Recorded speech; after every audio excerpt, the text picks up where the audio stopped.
Everybody watches so good at this feel good to reaction and finally as we finally reaction to some dude the MCU and the Saga Gauntlet Saga. So today we're going to reaction PS6 part 1 part 2. So we're going to do this 2 parts and then tomorrow will be part 3. Yes. So because his part 3 is the longest video, so we're going to do this today. The video will be 2 parts. So, we're ready? 1, 2, 3, reaction. This will be phase 6 of what if the MCU still had all the rights to their characters. Now, without any further delays, let's begin. The kicking off this phase will be X-Men Apocalypse. X-Men Apocalypse. We open up to what appears to be a war-torn world, where we would see immeasurable amounts of destruction and damage.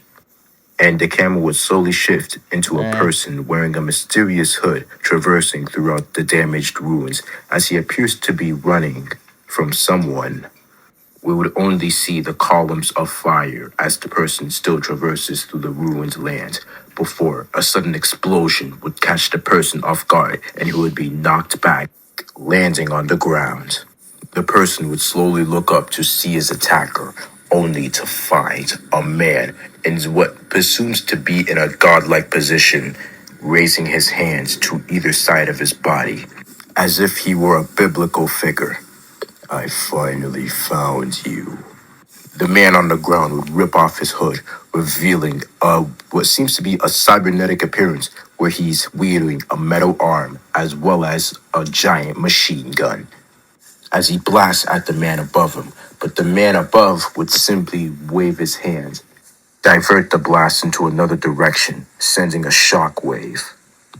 The man above would snarl before his eyes would light up, and he would laser at the mechanical man below him as the screen would cut to black. The camera would shift into what we would see as the X-Mansion, where we would see Hank McCoy giving a lesson on biology to his students, most of whom aren't really paying attention. After the lesson, Hank would be confronted by Cyclops, and he notices that Scott has an unusual happy expression on his face. Hank would ask him what's up, and Scott would say that Logan is back from Japan. So both him and Cyclops would head to the professor's office, where they would see Logan and the professor deep in a conversation before both of them would turn into the two that entered the room. Logan would state he was planning on staying in Japan for way longer, but he has heard of Hulk's recent attack, and thus he decided to come back to America for some damage control.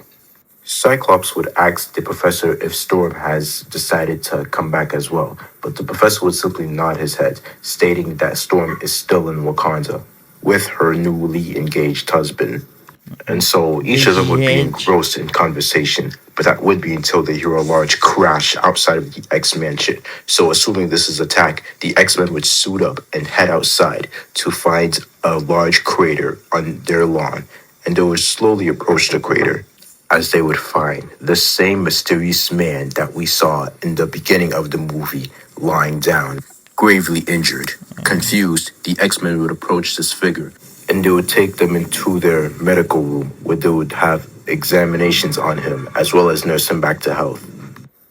So hours later, the man would wake up, and the first thing he would see is the face of Scott Summers, and he would look into him for a few seconds, before finally looking away, seeing the faces of the other remaining X-Men close to his hospital bed: Logan, Hank, Professor X, as well as Emma Frost. Professor X would start to interrogate the man, asking him where he hails from. This would be where the man would explain his origin, and he would have a couple glances at Cyclops, which don't go unnoticed by Xavier.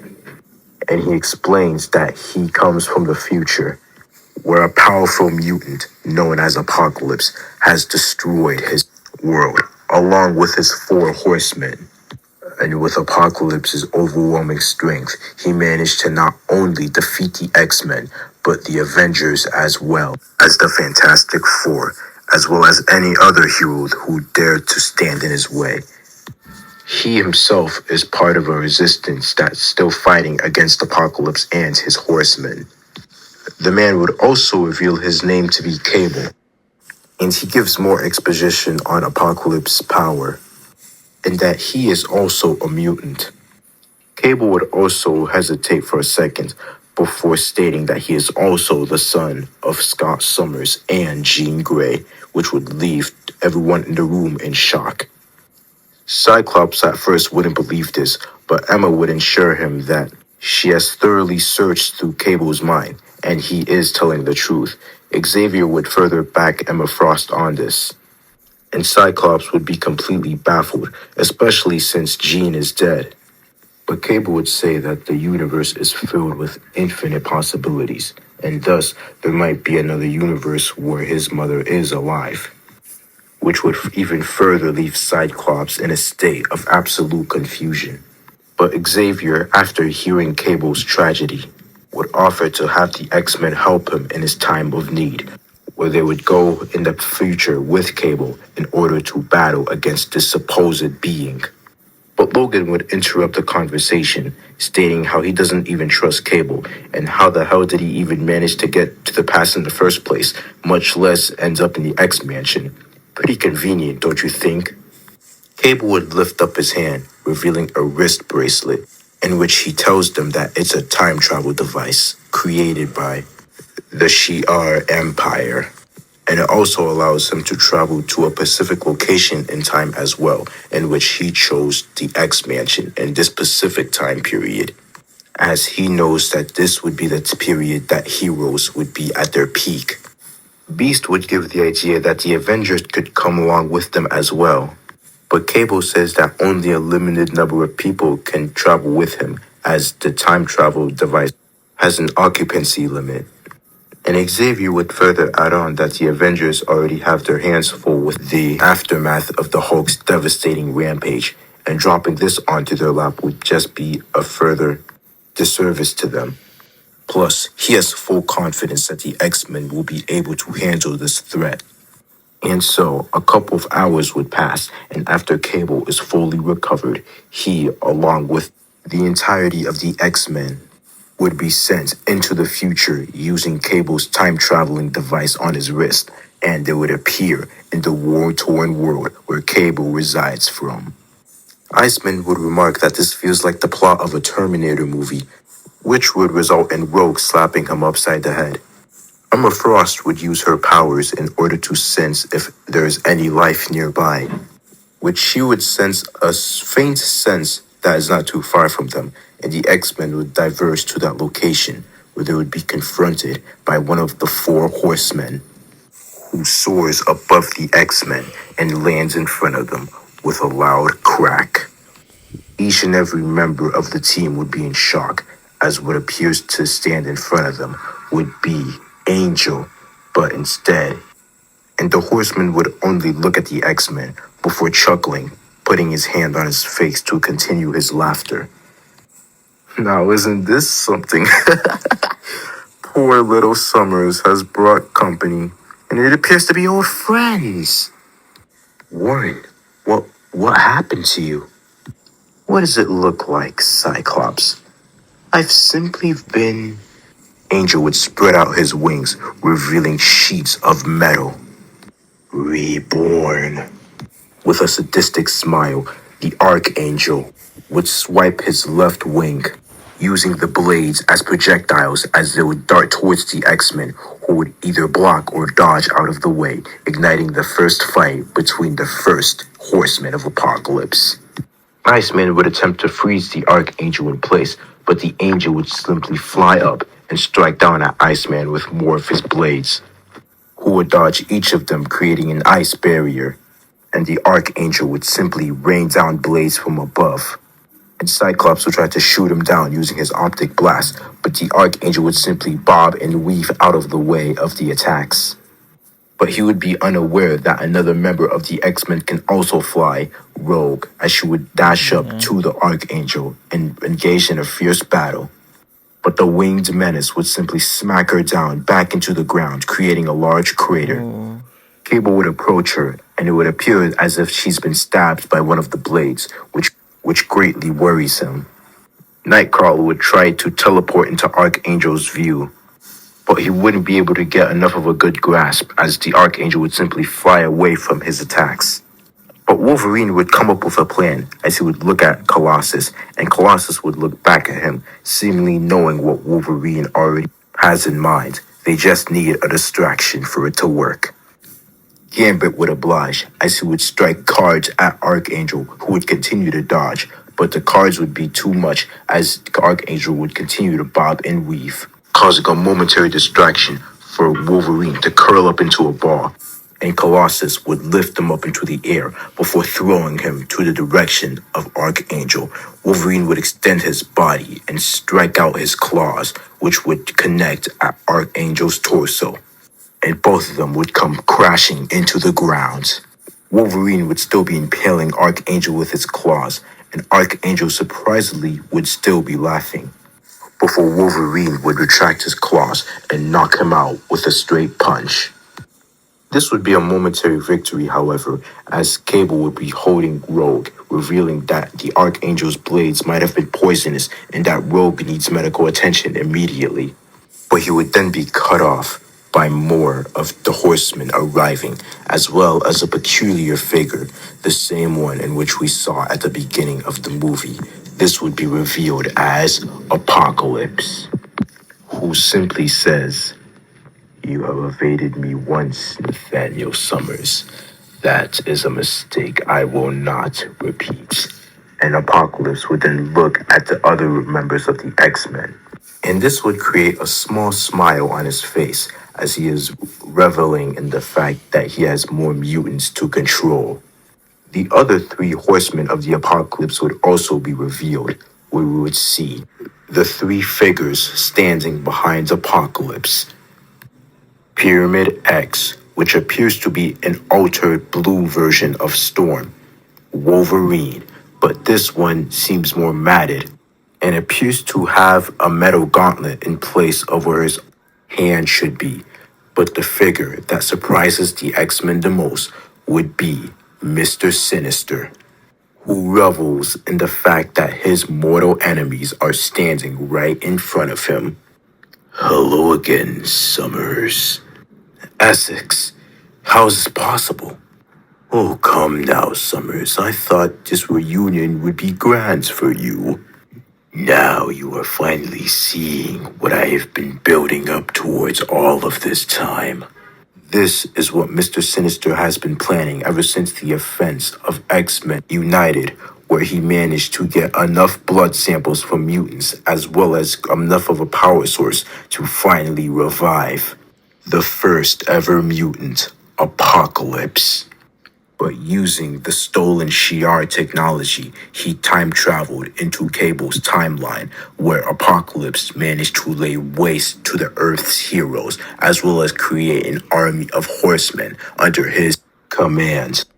The same time-traveling device that Cable has on his wrist right now, as he purposely had Cable find it in order to have him be desperate enough to go back in time and search for help. And this is where the opportunity would land for him to finally dispose of his enemies. And now you witness divinity itself. And soon there will come forth a new age of mutants, where Apocalypse will only choose the strong to survive, the weak to perish. It will be a new dynasty. "You psychotic bastard," Cable says as he aims his gun at Mr. Sinister and fires at him, but the blast is redirected when Apocalypse would swipe away his hands once again, and the blast would be redirected into another direction. "Enough talk. You all are to become my horsemen, or die under my foot." Gambit would be clutching Rogue in his arms, who is still injured. "She needs medical help now." I can't do that voice. "She needs medical help now." Cable would look at Rogue and then back at the enemies in front of them, and with a press of the button on his time travel device, each of the X-Men, along with Archangel, would be transported back into the past before Apocalypse can do any further harm to them. Now back at the X-Mansion, Rogue would be hospitalized as the rest of the X-Men would try to figure out a strategy in order to beat Apocalypse and his horsemen. Emma Frost would be interrogating Archangel, trying to search into his mind for anything relevant that could lead into the downfall of Apocalypse. And we would see Cable on the balcony of the X-Mansion, staring towards the horizon. And he appears to have a longing gaze that would be until Cyclops would be beside him. Something on your mind? It's just, I never knew a sunset could look so beautiful. You know, I'm sure it's no secret by now, but I didn't have the best life growing up. When I was young, I had to grow up without you or my mother. All I knew was battle, and Cable would turn away, and Cyclops would put a hand on his shoulder. We'll help you by any means necessary. That's a promise. Both Cyclops and Cable would embrace in a hug, and it would admittedly be pretty awkward as Cable would not be the type of guy to show any type of affection. A couple of hours would pass, and Rogue would finally be nursed back to full health, and the X-Men would return to Cable's future in order to stop Apocalypse, but now they are bringing along Professor X as a means to further debilitate Apocalypse's abilities, and so the heroes would confront Apocalypse as well as his horsemen, which would enact a final battle that would decide not only the fate of Cable's world, but the fate of each universe as well. Xavier would enter in a telepathic battle between Apocalypse, where both of them are having a mental battle, whilst Wolverine and Kitty Pryde are dealing with the Horseman Wolverine, also known as the war counterpart of the Horsemen. Cyclops and Cable would battle Mr. Sinister, who is seen as the pestilence counterpart of the Horsemen, and the rest of the X-Men would endure Pyramid X, also known as Famine. It would be a longing battle that would be until Cyclops and Cable managed to get the upper hand on Mr. Sinister and finish off the villain once and for all with a combined effort of Cyclops' optic blast as well as Cable's telekinetic manipulation. The X-Men also managed to do in Pyramid X and the alternate Wolverine, which would lead into the final standoff between Apocalypse and the X-Men. And it would be a fierce battle, but Apocalypse is eventually overwhelmed by the sheer numbers and is forced to retreat for now. Xavier tries to track his location via his mind link, but is unable to due to Apocalypse's telepathic prowess, as if he is blocking Xavier's mind from reaching him. And so, the X-Men would eventually return back to their own timeline, with Cable thanking them for their help, as well as him promising that he will find Apocalypse and end him for good. But before Cable returns to his future, Xavier would question him on where he found his time-traveling device, in which he remembers Mr. Sinister mentioning something about the Shi'ar technology, as he doesn't know why, but he feels a strange familiarity with that name. Cable would say that before Sinister died, he mentioned that he stole the technology from a humanoid woman, which greatly interests Xavier, and so Cable would return back to his world, looking forward for once to a bright future ahead. The next MCU project will be Squirrel Girl, and this will basically be a short 6-episode series featuring the misadventures of Squirrel Girl. And the villain I'd have for this show would be Mole Man, played by Danny DeVito, if possible. The movie following will be The Amazing Spider-Man 6. Spider-Man 6. And this movie will essentially be capping off the second trilogy of Spider-Man's story, where he has now graduated from Empire State University and is currently looking for a job as the Daily Bugle barely pays him. But unbeknownst to him, Peter Parker now has two enemies that are after him, Eddie Brock and Harry Osborn. Harry still doesn't know that Peter is Spider-Man, but he still blames Spider-Man for all of the problems in his life, that being his father, as well as the reason his company is going downhill. So Harry would now be powered up by the Goblin formula. And the first thing he sets out to do would be to kill Spider-Man. Meanwhile, we would see Spider-Man swing throughout the streets of New York before landing on a rooftop and pulling out an engagement ring as he appears to be rehearsing what he will say to Mary Jane, as both of them have been dating for over 3 years now, and he feels that it's finally time for them to actually get married. But before Peter could figure out what he's gonna say, his spider senses would go off, and as if on cue, he would see a building explode right from his very eyes, as many casualties would erupt and mass panic would ensue. Spider-Man would quickly swing to the area, where he tries to get as many people away from the fire as he can, with the assistance of the New York Fire Department. But one of them would reveal that one lady is still stuck on the 8th floor, so Spider-Man would swing back to the burning building, trying to find the lady that is still trapped, which he eventually would, and he would slowly approach the lady, trying to get her to come with him.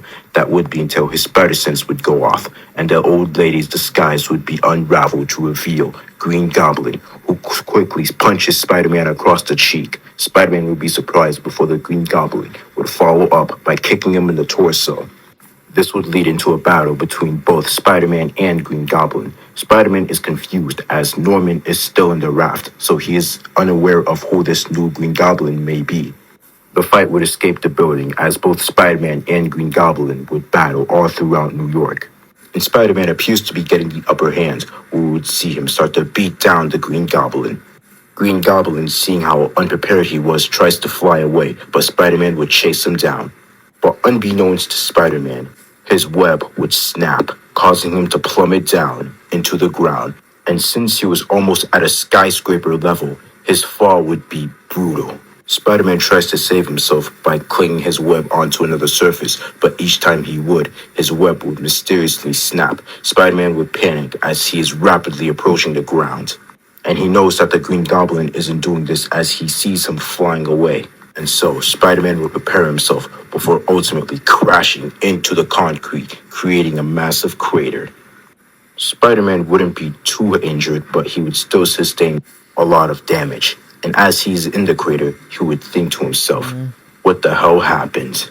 Also, in the distance, we would see a mysterious figure peering over from a skyscraper, watching the webbed hero on the ground as he would slowly cackle to himself before swinging away into the night. We would cut to Peter and MJ in their apartment. We would see MJ patching up Peter's injuries, as she would also scold him for being reckless.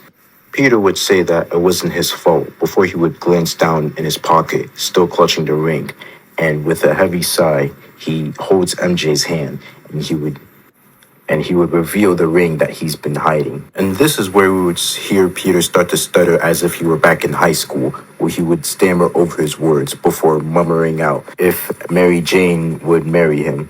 We would start to see Mary Jane form tears in her eyes as she would cry out a happy yes before embracing Peter in a kiss. And it would be a tender moment. And what would follow is we would fast forward to a couple days later, where we would see the wedding of Peter and Mary Jane Parker. Aunt May would be the bridesmaid, while Johnny Storm is Peter's best man. And we would also see the Avengers, the Fantastic Four, the X-Men, as well as the Daily Bugle staff in the crowd as well. And Peter would mention that he once had a Stark internship, and that is how he met the Avengers and the rest of the heroes, as ordered to make it less suspicious on why all of these superheroes are attending this one guy's wedding. Peter would notice that Harry wasn't in the crowd, as he originally intended on having him be his best man, but he tried to call Harry several times, but he would never pick up the phone. But then again, with all of the recent events of Oscorp suffering a decline, as well as the incarceration of Norman Osborn, he understands why Harry might be trying to close everyone off, which makes Peter a bit sad, but he decides that it's best if his best friend was to give him some space. Meanwhile, we would cut to Harry Osborn in his lab, tending to the wounds that he sustained from his battle with Spider-Man, until he would hear a strange noise and he would turn around thinking that Spider-Man has found him, but what would reveal itself would not be the web slinger, but instead it would look as if it was something from a nightmare. Standing in front of Harry Osborn would be the full form of Venom. Yeah. Harry would jump back in surprise. "What the hell are you?" The symbiote would partly reveal parts of Eddie's face. "We are Venom. We saw your fight with Spider-Man, and you nearly would have been beaten if not for us. So we would advise that you take our lead if you really want to hurt the bug." Harry would look in surprise, but then that would later turn into apprehension before he would finally say, What would you have in mind?" Venom would grab Harry by the shoulder. Holy shit, I need water. "The heart Osborn. First, you must attack his heart." We would cut to Aunt May's house. We would see the sweet lady looking at a framed photo of her, Ben, and Peter, seemingly in a happy time. She would sigh when she looked at the photo, still being a sign that she misses her husband dearly. That would be until she hears a knock at the door, and she would find it strange that someone would knock at this hour. She would look through the glass, but seeing no one there, she decides to open the door, and it would appear that no one was at the door. That would be until a trail of saliva would appear from above her, and she would look up to see the horrifying face of Venom. We would cut to Peter Parker and Mary Jane barging into the hospital, where he had received a call that his aunt was hospitalized. Peter would desperately grab a doctor, demanding him to tell him where his aunt is. The doctor would tell Peter the room, and him and Mary Jane would dash off towards that direction, and he would open the door to find Aunt May barely clinging on to life. Peter would clutch his aunt's hand. Peter would ask the doctor what happened, and the doctor would reveal that a neighbor was walking by, and he saw May unconscious at her front porch, seemingly lying in a pool of her own blood. The doctor would also hand Peter a note that was left at the scene. Peter would open the note, to which it would say, "If you wish to find us, we are at the night for which everything changed." The doctor would be confused, asking Peter what it meant, but Peter would recognize instantly that this was the act of the symbiote, and it appears that it has taken another host. So Peter, without muttering another word, would run out of the hospital bed and jump out of a window, making sure no one was looking, and put on his suit to swing towards the night where he got rid of the symbiote in the church. Peter would arrive at the church, and it would appear to be seemingly empty, but it would have the occasional cracks and creaks that an old building would usually have, and he would look around, searching for whoever caused his aunt to be in the hospital. That would be until his spider sense would go off, and a pumpkin bomb would appear in his area, in which Spider-Man would quickly dodge, but the explosion would cause him to be flung back into a wall, where he would crash and land on the ground. Spider-Man would look up to see Harry Osborn, to which the two would have an altercation, in which Spider-Man would seemingly get the upper hand again. That would be until before he could punch Harry, a black fist would grab his hand before he could do a blow, and he would look up to see the horrifying face of the symbiote, to which Venom would respond by swiftly punching Spider-Man across the face, sending him flying through a wall. Spider-Man would be on the ground while the Venom would seemingly approach him, before engaging in another battle, now between both Venom and Green Goblin. It would be the night that will settle each of their feuds. But the pair would be too much of a match for Spidey, as Venom would appear to be strangling him using his black webs, and telling Harry to strike him now. Before Harry does, he rips off Spider-Man's mask to see his face, and what would surprise him would be that it would be the face of his best friend, Peter Parker. This would cause Harry immeasurable amounts of confusion, and he would be distracted long enough for Spider-Man to break free and punch Venom across the face, sending him flying. Before Peter could do the same to Harry, Harry would also reveal his face, revealing Harry Osborn, which would also leave Peter in shock. Harry, now seeing that the man he has hated for so long was actually his best friend, would start to have his motivations be changed, and he would look back towards Venom, who would seemingly lunge at Peter, but Harry would quickly get in the way, and Venom would slash his body, critically injuring Harry. This would cause another battle between both Spider-Man and Venom. But Peter, noticing the symbiote's weakness was the church bell, as from last time, he would quickly swing up with Venom on his tail, in which Peter would swiftly punch the bell, which would send out vibrations, which would quickly weaken the symbiote enough for it to detach from Eddie, in which Peter would see the real face of Eddie Brock. He would simply be in shock, as this night was full of immeasurable surprises. But Peter, using his quick thinking, would quickly whip one of Harry's goblin bombs and throw it at the symbiote, seemingly destroying it. Peter would swing back towards Harry's location, in which he is seen lying in a pool of his own blood, and with one last breath, Harry would look at Peter's face and tell him that he's sorry, before his eyes would close. We would cut to a few days later, where Aunt May is seemingly getting better, and Mary Jane is beside her in her hospital bed. Aunt May would ask where Peter is, and Mary Jane says he has a new job as a school teacher at Brooklyn Visions Academy. Aunt May would smile, happy that Peter has finally found something that he could enjoy. In the academy, giving his students a lecture about the basics of biology that would be until one particular student would barge through the door. "Sorry I'm late, Mr. Parker. Something really weird happens."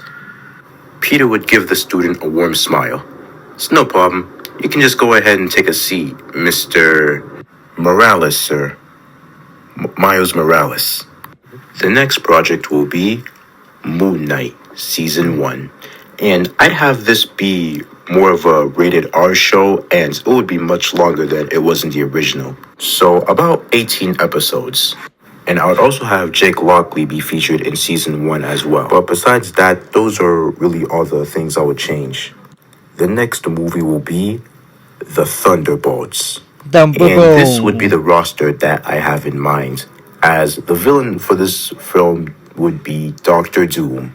And the plot will essentially be a diplomatic disagreement between both the United States and Latveria, to which the government would send the team comprised of the Thunderbolts to deal with the issue, as a way to persuade Doom to agree to their deal, which would go as bad as well as you would expect.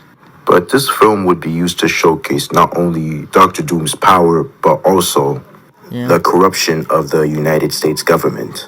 But the movie would end with both the US and Latveria coming to a compromise in which both parties are satisfied. Now, the next movie will be Deadpool 2.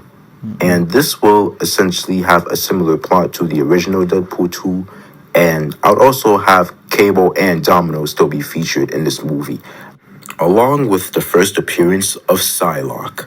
And this will essentially be an unofficial version of X-Force, where we would see Deadpool wear his trademark gray and red costume that he had in the comics. And the villain I'm thinking of for this movie will be Omega Red, as I find his powers to be pretty cool, and I find it a shame that he wasn't really in any of the Fox X-Men films, so he'll be featured as a main antagonist in this one. Now, the project after this movie will be Cloak and Dagger, Season 1. And honestly, this would essentially be the same show as it was in the real world. Nothing would really change, except I'd have more references to the greater Marvel universe. But besides that, this would roughly stay the same. But I guess it would have different actors, since this show would come out over a decade after the original show actually came out. But besides that, the plot would roughly stay the same. Now, the movie following will be Shang-Chi and the Legend of the Ten Rings. And not gonna lie, I'm gonna have to do a bit of retconning. So by the end of Iron Man 3, Shang-Chi would have already been 7 years old, along with his sister. And if we look at the timelines, Iron Man 3 takes place in December of 2012. And this movie would take place in about 9 years after that. So, about 2021, chronologically. So, if we do the math, that'll make Shang-Chi around 16 to 17 in this movie. So, much younger than he was in the actual movie. And this would be when his mother, who would be much more of a villain in this universe, will send him out to enact his revenge for his father and to kill Tony Stark. So that would, of course, have Iron Man be in this movie as well. But throughout the film, we would see Shang-Chi start to have second thoughts about killing another man, especially for someone he didn't really know all that well. And the main villain I'd have for this movie would be Shang-Chi's mother. And Fin Fang Foom would also make an appearance in this movie as well, but he'll be more of a companion for Shang-Chi. And this movie would still explore the legend of the Ten Rings, and we would actually see Shang-Chi possess them. And we would see him use them against his fight with Iron Man. But Iron Man, with much more experience, would be able to defeat the young Shang-Chi, in which you would actually sympathize with the young boy, seeing as how he was carved out a path that he never intended to take.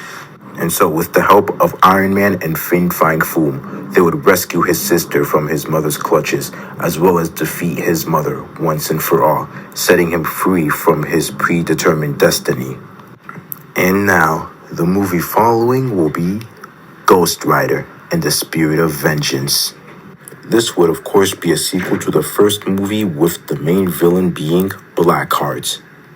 And in this film, we would see even more of the magical side of the Marvel Universe, as well as having a grander scope of Ghost Rider's abilities. We would see both Johnny Blaze and Robbie Reyes battling against the nefarious Blackheart, and it would be a hard-fought fight before the two Ghost Riders would eventually be able to overcome the villain. And I would also have Thanos make a cameo in this movie as well, just to build up more hype surrounding the Infinity Gauntlet movie, as well as the saga as a whole. Yeah. So, Hello, everyone. So that's part 1 finished, so right now we're going to part 2. So we're going to part 2. So, let's see. Right, so let's do this. Hercules, Rise of the Gods. And this will Rise of the essentially be a continuation from the post-credit scene we saw in Thor the God Butcher, where we would see Hercules hunt down the god of thunder. Yeah. But the reason I'm making this a Hercules movie instead of a Thor one is because of two reasons. One, I think this movie was already leaked a while back, so I might as well just add it here. And two, because I want to use this movie as a way to further develop the mythological side of the MCU, as well as showcasing more pantheons, such as the Greek gods. And I would also try to make Hercules more of a anti-hero who's more or less just taking orders from his father, and eventually Hercules will have a run-in where throughout his travels it would eventually lead him into Earth onto New Asgard, where he would be confronted by Valkyrie first before swiftly defeating her. Beta Ray Bill would also confront Hercules, and it would be a longing fight that would be until the battle would gather the attention of Thor. And so, both Thor and Beta Ray Bill will battle Hercules, and it would be a longing fight. And Hercules would appear to be enjoying himself, as throughout the battle, he recognizes Thor's strength as well as his skill. And Hercules, in a spur of a moment decision, would decide not to kill Thor, but he knows that his father Zeus would not accept failure if he returns to Olympus, so he makes a deal with Thor. Help him overthrow his father and have him be the new king of Olympus. And in exchange, Mount Olympus would ally with New Asgard in any times that they might need to. And so the trio of Thor, Beta Ray Bill, and Hercules would travel to Mount Olympus, and it would be more or less a God of War type of feel in this film, where we would see the three gods battle the Greek pantheon, which would ultimately lead into a final battle with Zeus, in which it would be a hard-fought fight, but eventually Thor, Hercules, and Beta Ray Bill would come out on top. And now Hercules would be the new king of Olympus, and Thor and Beta Ray Bill would return to New Asgard, but Beta Ray Bill would decide to leave Asgard and go off into space on his own way. Thor would respect this, and Beta Ray Bill would head off into the cosmos, searching for his next destiny. The next movie will be Guardians of the Galaxy, Volume 3. And honestly, I'd still have the main villain be the High Evolutionary, but due to the nature of this rewriting of the MCU, Nova will be featured in this film, and we would see him battle against Adam Warlock, who is still presented as somewhat of an antagonist at the beginning of the movie.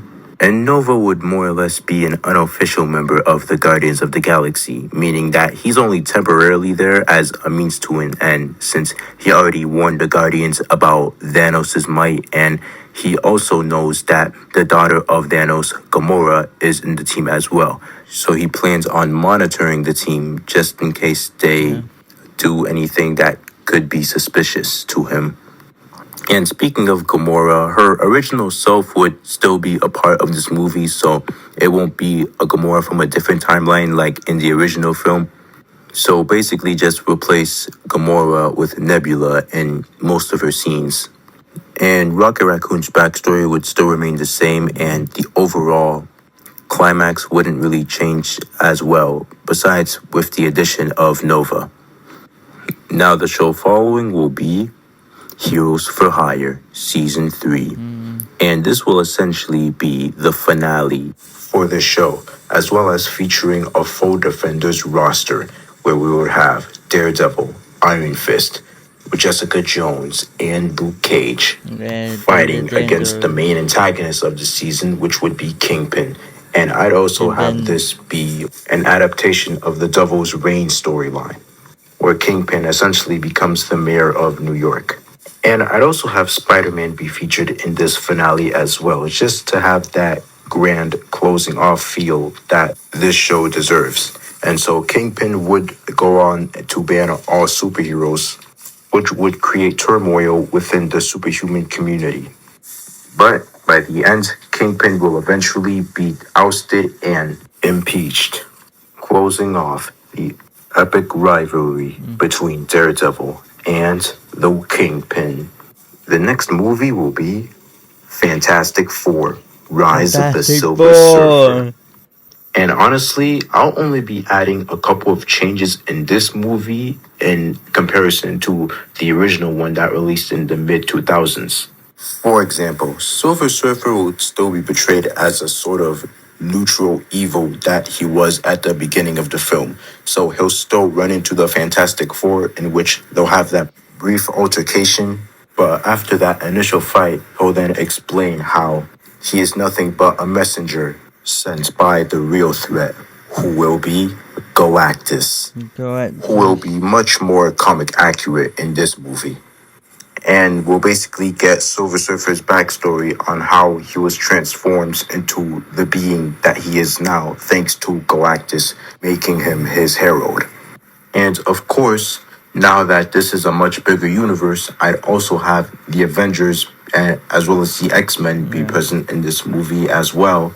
And they would be brainstorming a way on how to avoid their planet being eaten. That would be until Silver Surfer would point out that he senses a great power within Sue Storm. And as akin to the ending of Fantastic Four 3, Sue would reveal that she's a few months pregnant, in which Silver Surfer would look at her stomach, and it would appear that he is pondering something, and he is amazed at how such a being who is not even born yet can possess such power, and he figures that could be a way to stop Galactus from eating their world. I would also have Dr. Doom be present in this movie as well, but he refused to help Richards even if the world is at stake. So I would have a scene where he confronts the Silver Surfer. Dr. Doom and the Silver Surfer will have a brief fight, and which would showcase not only the power of the Silver Surfer, but Dr. Doom as well. And by the end of the film, we would see Galactus himself descending upon Earth, and he would be faced by Silver Surfer as well as the Invisible Woman, who has created a force field around herself to withstand the lack of air. Galactus also senses a great power within Sue Storm's baby, and Galactus would agree to leave Earth untouched, with the prospect of Sue Storm's child in the future becoming his herald. Now Silver Surfer would think that life might have meaning after all, and he would depart from Earth, but not before thanking the Fantastic Four, as well as the other heroes, for helping him see this new way of life. And now Silver Surfer feels as if he owes a debt to the Earth's heroes, and he tells them that if he ever needs his assistance, he will be there. And so the Silver Surfer would depart from Earth, with Reed Richards looking up towards the sky, smiling in satisfaction, blissfully unaware of the terror that awaits the Earth next. And now, the next movie will be Marvel's Infinity Gauntlet Part 1. We open up to a distant moon far off into the galaxy, where we would see massive amounts of damage and destruction, as we would see the once mighty city of Attilan, the home of the Inhumans, now desolated and destroyed by none other than Thanos himself, as well as his forces. And we would see Ebony Maw slowly walking amongst all the dead bodies and destruction, talking about how they should be grateful that the great Lord and Savior Thanos is gracing them with this merciful death. And we would see Thanos holding Medusa by her hair, and we would slowly see him start to clench his fist, now wielding 2 Infinity Stones, the Power Stone as well as the Reality Stone. I'm going to ask you fools one more time. Where is the Soul Stone? Thanos says as he clenches his fist. By the way, I'm going to make Thanos much more of an evil guy here, since one of my main problems with Infinity War was how he was portrayed too sympathetically, and I know it was meant to make him more humanized and down to earth in a way, but I personally like the ruthless comic Thanos better, and I personally think it suits his moniker as the Mad Titan. But his goal will to still be to wipe half of life out of existence, but it will be for much more selfish reasons, as we will find out why later on in the movie. But then, all of a sudden, one man would rise up from the rubble and confront Thanos. We would know him as Black Bolt, and he would look at the Titan defiantly as Thanos would smirk in his direction. Cole Obsidian would make a motion to kill the man, but Ebony Maw would hold him back. Let him have his fun. Thanos would let go of his hand that was holding Medusa's hair, and he would slowly walk towards Black Bolt with a confident smirk on his face. And with one whisper, Black Bolt would simply utter, "Goodbye." And with that, Thanos would be rocketed back, flying a dozen feet towards the opposite direction before he would stop himself, latching himself to the ground, and stare back at Black Bolt with a look of utter sadistic glee as he would clench his hands as a signal as he was about to use the stone's power, and he would rocket his fist towards Black Bolt's face. But Black Bolt would scream in his direction, causing Thanos to go flying farther than he had before. Black Bolt would not let up as he would continue to scream while Thanos is slowly approaching him, starting to gather his bearings, and he would march towards the king. Black Bolt would now be screaming, but Thanos would still be slowly approaching him, withstanding the immeasurable amounts of vibrations being sent his way. And not before long, he would grab Black Bolt by the mouth, which would prevent him from screaming, and slam him down into the ground before lifting him up, and he would simply say, "Long live the king," as he would use the might of the Power Stone. But before he could kill Black Bolt, one of the Inhumans who survived the onslaught, Lockjaw, would use his powers to teleport himself as well as Black Bolt away from Thanos' grasp, as Thanos would be confused momentarily, but then his face would contort to a snarl as Black Bolt seemed to get away from his wrath. But that's okay, as he would turn back to see the rest of the Inhumans lying at his feet. and he would grab the inhuman known as Triton, demanding to tell him the location of the Soul Stone. And Triton would faintly say, "A collector," which gives Thanos a satisfied smile. On Earth, we would see Doctor Strange and Wong getting ready for a little casual outing that would be until the ceiling of the Sanctum Sanctorum would crash and they would look down at the crater to see the injured Black Bolt as well as Lockjaw. Both of them would be confused on what the hell just happened until Black Bolt would telepathically talk to them, in which he would say that Thanos is coming, before he would then later fade into unconsciousness. We would cut to the Supreme Court, where we would see none other than Bruce Banner being held on trial for his crimes against the Earth, as many people believe that he deserves the death sentence for all the damage he's caused and all the lives he's taken, while others believes he deserves to rot in a maximum security cell. Supporting him would be his lawyer, Jennifer Walters, as well as his cousin, which would ultimately be questionable to some, as they believe that she might be biased in this situation, considering she's defending her relative. In this courtroom, we would also see Tony Stark and Hank Pym.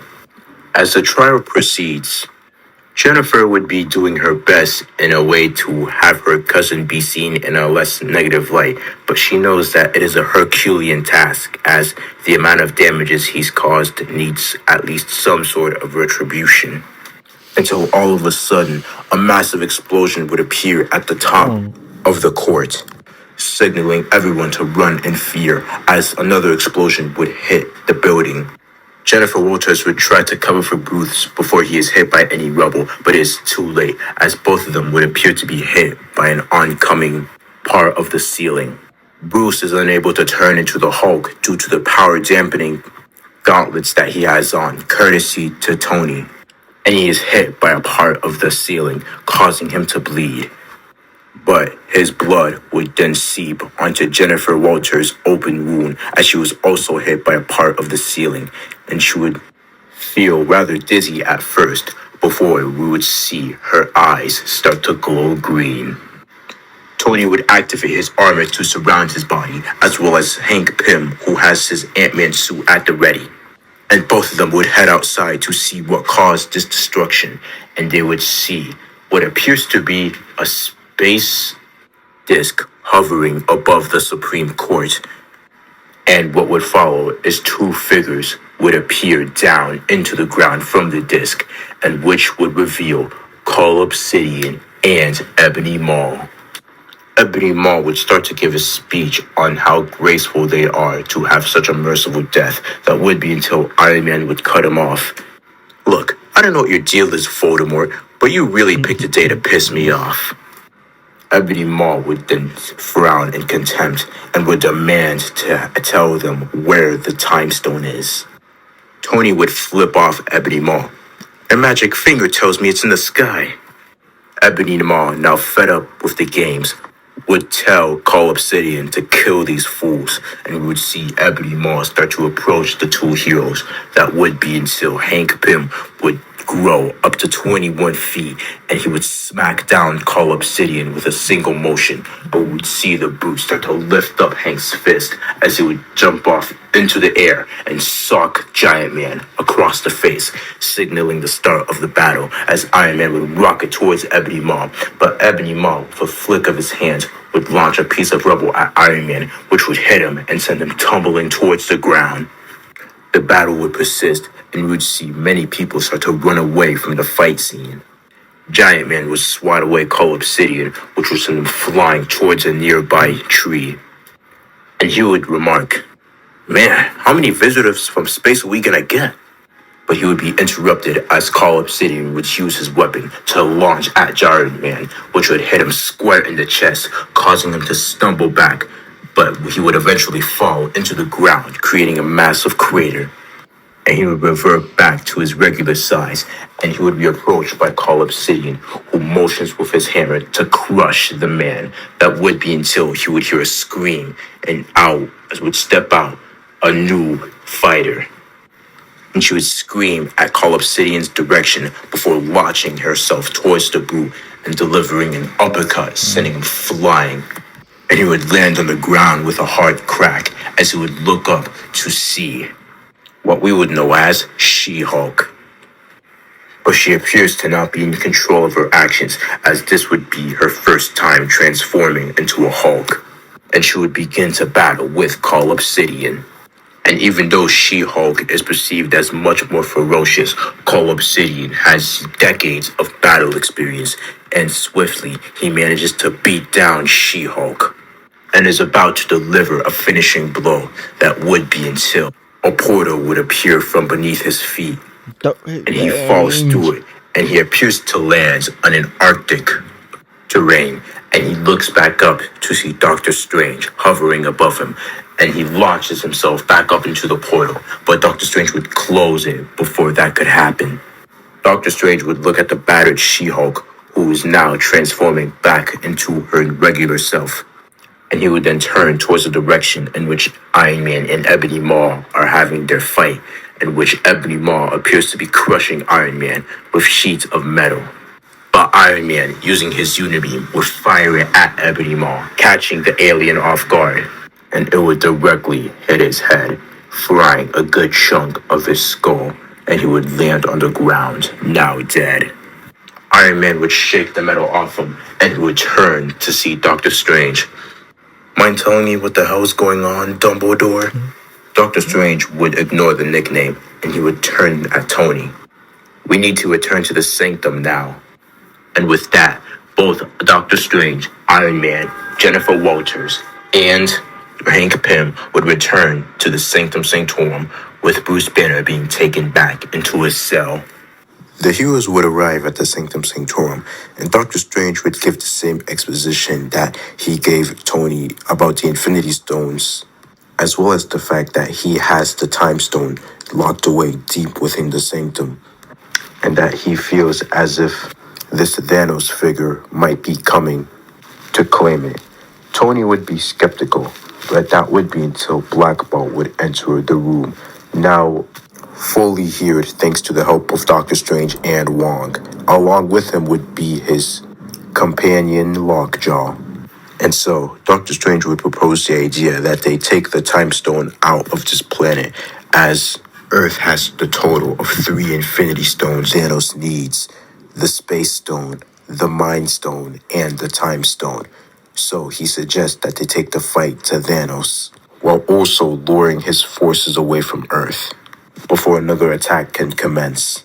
And so, the heroes would ultimately come up with a strategy where both the Avengers and the Fantastic Four would go to space, using the ship left behind by Thanos' subordinates, and take the Time Stone with them as a way to lure Thanos away from Earth, while the X-Men and the rest of the superhumans would stay behind in case of any potential attack on Vision, since he is a prime target for Thanos. And so, the plan would commence with the Avengers and the Fantastic Four taking leave on Thanos' spaceship, Doctor Strange going along with the Mind Stone, while the X-Men, as well as Thor, Spider-Man, and the rest of the street-level heroes would stay on Earth to try and defend both the Mind Stone and the Space Stone. The scene would cut to the Guardians, and it will essentially play out the same way as it did in Infinity War, but with the addition of Nova and Adam Warlock, where they would stumble on Thanos interrogating the Collector, in which Drax would stare at Thanos with unbridled fury as he marches to attack, ruining the element of surprise. And Thanos would simply swat him away before the rest of the Guardians would proceed to attack him. And since both Nova and Adam Warlock are present at the scene, this should be much more of a spectacle, as Thanos would battle both of the powerhouses on his own. But because of the inexperience of the two fighters as well as his Infinity Stones, he manages to subdue both Nova and Adam Warlock, in which Gamora, in a last-ditch effort, will attempt to stab Thanos in the neck. But this would, of course, be a trick played by the Reality Stone, and Thanos would proceed to take Gamora with him and teleport away. And it would be here that the same scene that we saw in Infinity War would play out. We would see Thanos start to torture Nebula as a way to have Gamora to tell him where the location of the Soul Stone is, in which she would, and both of them would teleport to Vormir, in which they wouldn't encounter the Red Skull, but instead it would be Lady Death herself. Thanos would be in shock that one of the main reasons why he started his conquest was hiding the Soul Stone. But Lady Death would only state that she wasn't hiding the Soul Stone, but instead she was waiting for a worthy individual to claim it. And this is where we would start to see some of Thanos' more comic accurate motivations, as he is still enthralled by Lady Death, but instead of just wiping out half of the universe to gain her approval, he is doing it because he agrees with her ideals that the universe is becoming too massive and that resources are becoming finite. So he is trying to collect all of the Infinity Stones and wipe out half of life out of existence to not only complete his goal, but to also seek Lady Death as his companion. So it's sort of a mixture between both of the motivations between his comic book counterpart and his movie version. And the scene would still play out as it did in the original, with Thanos throwing Gamora off that cliff, killing her, and receiving the Soul Stone in exchange.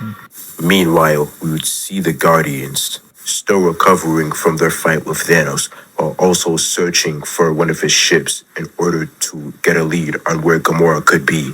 That would be until they encounter a stray ship that Nova would say shares a close resemblance to that of one of Thanos' ships, and so the Guardians would diverge to that ship in order to either find Thanos and Gamora or to interrogate Thanos' men on where those two could be. However, we would see that inside the ship, it would be the Avengers as well as the Fantastic Four piloting the spacecraft. Doctor Strange will also be among them wielding the Time Stone. That would be until a sudden crash would appear by the side of the ship, and what would follow would be the full roster of the Guardians blindly attacking, which would ignite a battle. And because of both Adam Warlock and Nova, the Guardians would stand much better of a chance than they would have in the original, and both of the powerhouses would proceed to battle each team, as well as with the rest of the Guardians. But before anyone could throw a punch, Nova would recognize instantly who these guys are, thanks to his time on Earth before he got his powers, and he would tell his teammates that these guys are the heroes from his world. They would all be confused, and Star-Lord would take a second glance at the Fantastic Four before recognizing them, saying that he used to be a huge fan when he grew up in the 80s, but they mysteriously disappeared. But now that the conflict has been avoided, each team would recognize that they have one common enemy, and that would be Thanos. Back on Earth, we would see that the X-Men have arrived to Wakanda, where they have Vision with them, and Shuri would promptly take him into his lab in order to extract the Mind Stone as painless as she can make it. And we would also see the X-Men reunite with their former teammate, Storm, as they would recollect her on all the things that has happened ever since she left, as well as their run-in with Angel from another timeline, and that they currently have him under rehabilitation. But unbeknownst to the heroes, a hovercraft would be hovering, get it, above the Wakandan barrier, and inside we would see more of Thanos' army, along with his top elite soldiers, Corvus Glaive and Proxima Midnight, and it wouldn't be long until the hovercraft would descend on the ground, revealing hordes of outriders, and they would barge through the barrier, scratching and trying to plow their way through the defenses, and the Wakandan soldiers would be ready to defend their home along with the X-Men, and it wouldn't be long until the barrier would give way and the Outriders would proceed to attack the army. But now they have the X-Men by their side, and Cyclops will be blasting hordes of Outriders, with Storm using her powers to blast as many Outriders as she can.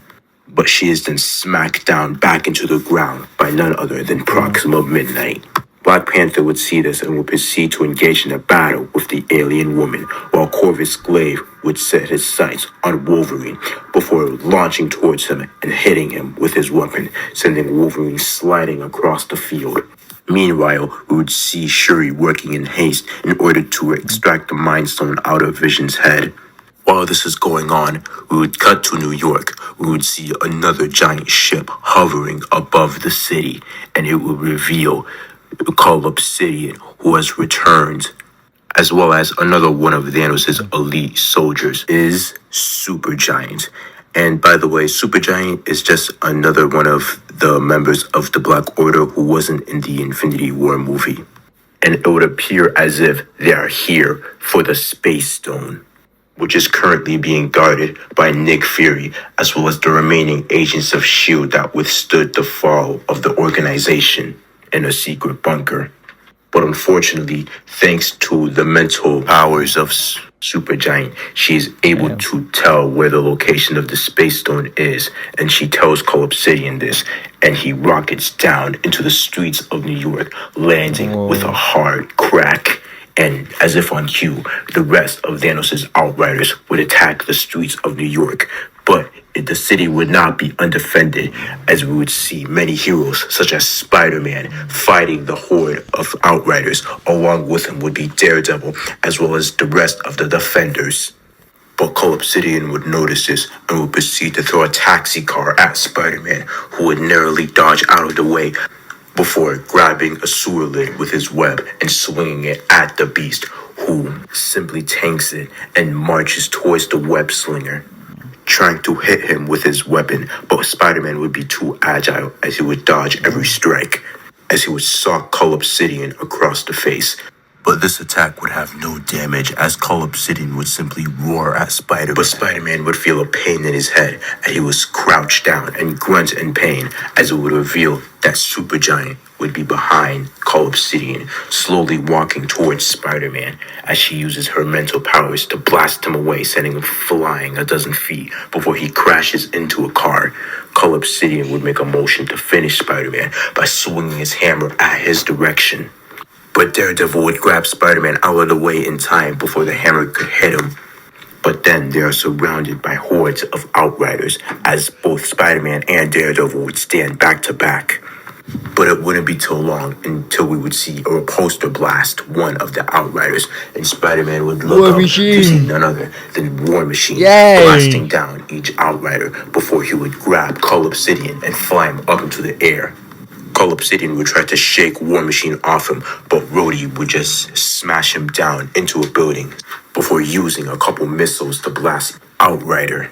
And he would land down in the direction of Spider-Man and Daredevil, and he would turn to Spider-Man before handing him a suitcase, courtesy of Tony, before War Machine would blast off into the direction of Supergiant, and he would make a motion to swing his fist, but Supergiant would create a force field, which would knock War Machine back the second he made impact, and he would crash into a store. Spider-Man would open the suitcase, and it would appear as if a sheet of armor was surrounding him, and it would slowly morph into what we would know as the Iron Spider suit, now sprouting 3 mechanical limbs, as both him and Daredevil would nod at each other before heading back into the fight. Back up in space, both the Avengers, the Fantastic Four, and the Guardians of the Galaxy would land on the planet known as Titan, in which they would come up with a strategy in a way on how they could defeat Thanos. And Tony would point out that Doctor Strange seems to be convulsing, but we would know that he is looking through each alternate reality in which they could manage to land a victory. But he would unfortunately say that there's only one possible outcome in which would be beneficial for them. And it wouldn't be long until Thanos himself arrives at Titan, and he would be confronted by Doctor Strange. And they would have the same type of interaction that they had in the original movie, but Thanos here would be perceived as much more sadistic and less sympathetic towards life. And that is when the Battle of Titan would begin. We would see the Avengers, the Fantastic Four, as well as the Guardians each attack Thanos. It would be a grand fight, as we would see Thanos utilize the 3 Infinity Stones in order to get one over on each team. The battle would be intense, as each team would use their own synergies and teamwork in order to bring down the Mad Titans. But thanks to his overwhelming strength, as well as the 3 Infinity Stones he wields, it would be naught but a Herculean task. And slowly but surely, we would see Thanos start to decimate each hero. And he does so with a manic glee look on his face. But then he would look up in the sky, seeing what seems to be a star flying in his direction, and what would appear would be Captain Marvel crashing down onto the Mad Titan, creating a massive explosion. But the Mad Titan would not be down for the count, but Captain Marvel would be a huge help in restraining him in order for the heroes to take off the Infinity Gauntlet. In which they almost would. That would be until Thanos would mention Gamora, which would perk Star-Lord's ears as he would demand what happened to her. And it is here that we get the same scene in which Star-Lord would freak out and proceed to attack Thanos, thus loosening Mantis's control, allowing the Mad Titan to be free as he would throw everyone off of him. Now enraged, he yells, "You wish to battle the Mad Titans?" As he would outstretch his hands towards a nearby planet before clenching his fist using the Power Stone. And he would look back at the heroes, now sporting a sadistic smile on his face, before he would launch his hand towards the heroes, and as if on cue, the planet would motion to collide with Titans, creating massive amounts of destruction. After the dust settles, we would see the heroes on the ground defeated as Thanos would rise up from the wreckage. And he would look down to see Hank Pym struggling to get up, or he would slowly start to approach him. Captain America, Iron Man, and Wasp would also get up as well. And they would see Thanos start to approach their friends as they make a motion to try and stop them, but they're too hurt. And with tears in her eyes, Janet would watch as Thanos would lift Hank Pym up by his neck. And what would follow is a sickening crack. And we would see Hank Pym's lifeless body fall to the ground. And Thanos would look back at the rest of the Avengers before slightly chuckling, and he would say, "Who's next?" As he would start to approach the Wasp. That would be until Doctor Strange would appear in front of him and hands him the Time Stone. He would say, "Spare their lives, and you will have the stone." Thanos would be hesitant. "No tricks?" Doctor Strange would adamantly say, "No tricks, just take it." Iron Man would shout, "No!" as he would try to get up and try and stop Doctor Strange, but he simply can't, as he would helplessly watch Thanos take the Time Stone and place it onto the Infinity Gauntlet.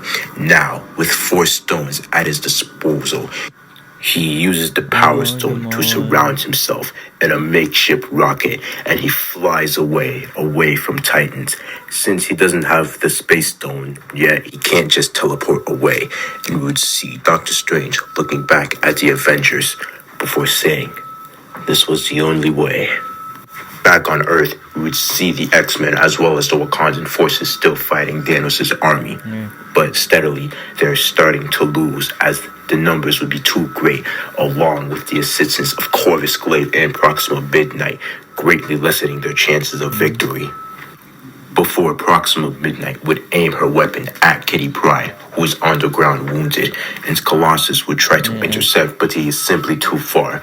That would be until Proxima Midnight would suddenly be flying away, crashing onto a rock, and she would look up to see none other than Magneto floating down upon her. What would follow is the rest of the Brotherhood of Mutants attacking Thanos' soldiers, as the X-Men would look on in shock to see Magneto after all this time, and now they appear to be helping him.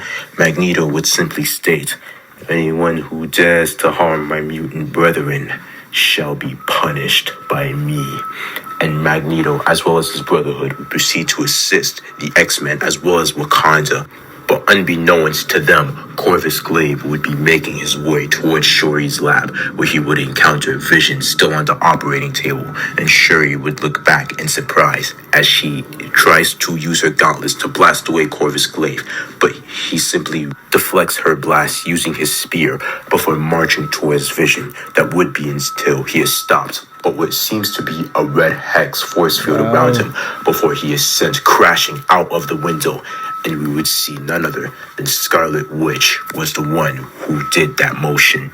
She would approach Shuri and ask her how long would it be until Vision has the Mind Stone removed. Shuri says it'll take just 5 more minutes, and she would look back at Vision, and Vision would proceed to look at the Scarlet Witch before muttering a silent thank you.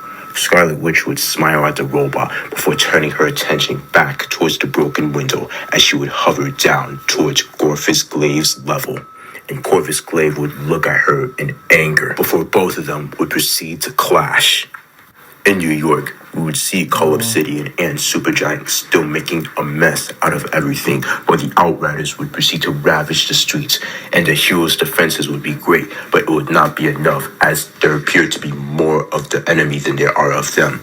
That would be until a large thundercloud would envelop the streets, and what would follow is an army of Asgardians raining down on the Outriders, greatly strengthening the heroes' numbers, as Daredevil would look up to see none other than Thor descending upon New York, and he would look at both Call Obsidian and Supergiant before rocketing towards them, igniting the clash. Meanwhile, the battle would be broadcasted as we would see none other than Miles Morales watching the news, and he is just itching to help. But he knows his parents would literally kill him if he goes outside. But he then looks at the makeshift suit he made, and ever since he got his powers, he just wanted to be a normal kid. But that doesn't seem to be an option anymore, as he would grab his homemade suit and sneak out of his home and would proceed to fight the Outriders that were attacking nearby his neighborhood. Besides, what was the point of being a friendly neighborhood Spider-Man if there was no neighborhood to protect? Also watching the news, we would see Sue Storm in the Baxter building, where she is seen fully 9 months pregnant as she is clutching her stomach, worried about her family. That would be until she feels a sudden sensation, and it would appear that she is about to give birth, and the only one available right now would be Herbie, as the robot would be setting up as many tools as it could manage in order to safely deliver Susan's baby. Back with Nick Fury, we would see that he still has the Space Stone under surveillance.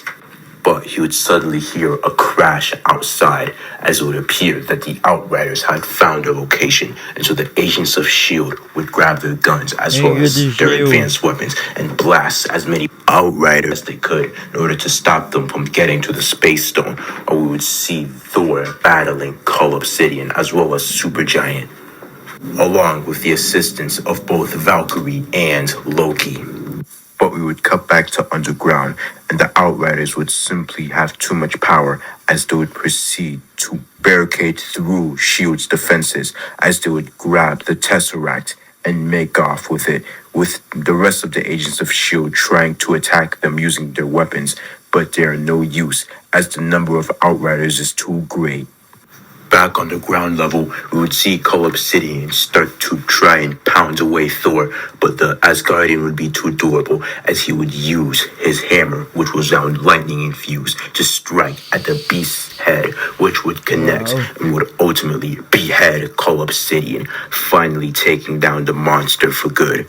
Supergiant would be shocked, as now Thor would be looking at her, and before he can make a motion, there would be a presence that would stop everyone, and Supergiant would look up into the sky with now a huge smile plastered on her face. She would look back at Thor with a mocking smile, and it was as if on cue, the presence would crash down on the streets of New York. Thanos has arrived. And with one flick of his wrist, he would use the Power Stone to blast away everyone that was in a mile radius, as windows would shatter and buildings would collapse. He would then turn his attention to the nearby Outrider army, which was carrying the Space Stone, and with a satisfied smile, he would slowly approach his minions. That would be until he would hear a scream, and a green woman would come charging towards his direction. This would be known as She-Hulk, who stayed behind on Earth, and now, with much more control over her Hulk abilities, she tries to subdue Thanos, but the Mad Titan would simply be too powerful and would simply swat her away as if she were a fly. And the Outrider would make a motion to give the Space Stone to Thanos. That would be until the Outrider would abruptly stab Thanos in the neck, catching him off guard, and it would appear to be Loki that was shape-shifted into that Outrider. But this would not deter the Mad Titan, as he would grab Loki by the neck and punch him through his torso. Thor would be in shock and also enraged, as Thanos would throw Loki's lifeless body whilst he holds the Tesseract in his hand before crushing it, revealing the Space Stone inside as he places it on his Infinity Gauntlet. Now, with 5 stones, he has one more stop to make. But before he could teleport away, Thor would crash into Thanos, now enraged because of the death of his brother, and both Thor and Thanos would have the ultimate battle. But Thanos would be too overpowered, as he has the power of 5 Infinity Stones, and he would proceed to beat Thor down into the ground. Regardless of his Asgardian rage, Thor stands no match against a nearly full Infinity Gauntlet Thanos. Spider-Man, Daredevil, Valkyrie, and She-Hulk would try and subdue Thanos, but there would just be flies in his wake, as he would simply swipe his hand, creating a massive energy wave, sending everyone flying. Supergiant would approach Thanos, healing the injury he'd gotten from Loki's attack, and both of them would teleport away, leaving the heroes bloodied and bruised. In Wakanda, we would see both Scarlet Witch and Cull Obsidian still engaged in the battle, but Cull Obsidian has years of experience over Wanda, and he manages to subdue her. And before he could mark a finishing blow, he is sent flying back, and he tries to gather his bearings, but he has been smashed into the ground, and he looks up to see Vision, now with the Mind Stone safely extracted from his forehead. And Vision would proceed to punch Corvus Glaive away, and Vision would stare back at Wanda before muttering another thank you. But before Vision could pursue Corvus Glaive, a giant hand grabs his face and smashes him into the ground. Thanos has now arrived on Wakanda, and he looks at Scarlet Witch before, with a wave of his hand, sends her flying. Thanos asks Supergiant where the Mind Stone is, and Supergiant, using her telekinetic abilities, tells Thanos that it is inside that upper building over there in Shuri's lab. And so Thanos would make a motion to approach the laboratory. But he is then stopped when a large plate of metal smashes in front of him, and he looks up to see Magneto, and Thanos, with a smile, welcomes the challenge, and both Thanos and Magneto would proceed to engage in an ultimate fight. But it is ultimately hopeless, as Thanos would be too powerful, and he simply blasts Magneto away as he manages to approach the laboratory to find Shuri. And as he approaches the girl, he demands her to give him the Mind Stone. Shuri would try to blast him with her gauntlets, but it was ultimately useless. But all of a sudden, a puff of blue smoke would appear in front of Thanos, and it would teleport away with the Mind Stone. This would appear to be Nightcrawler, who is now clutching the Mind Stone with the protection of a vibranium gauntlet, so he does not vaporize from the stone's power. But now that Thanos has the Space Stone, he is able to teleport to where Nightcrawler would also be. And it would be a game of cat and mouse, where both Nightcrawler and Thanos are teleporting throughout the battlefield. But it won't be before long until Thanos would clutch Nightcrawler's head, and which would cause him to release the Mind Stone, which Thanos would catch with his gloved hand. And Thanos, now looking at Nightcrawler with a disgusted look, proceeded to bash his skull into the ground.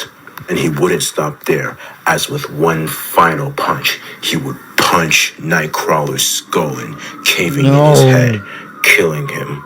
The X-Men would be enraged and would try to attack Thanos, but Thanos would simply place the Mind Stone on his hand, and now, with all the Infinity Stones, he lets out a burst of energy which would blast everyone away. And with a satisfied look of glee on his face, he looks at the people who would dare oppose him, and he would say, "Dread it, run from it. Destiny still arrives. How it must feel to try so hard and yet to ultimately fail."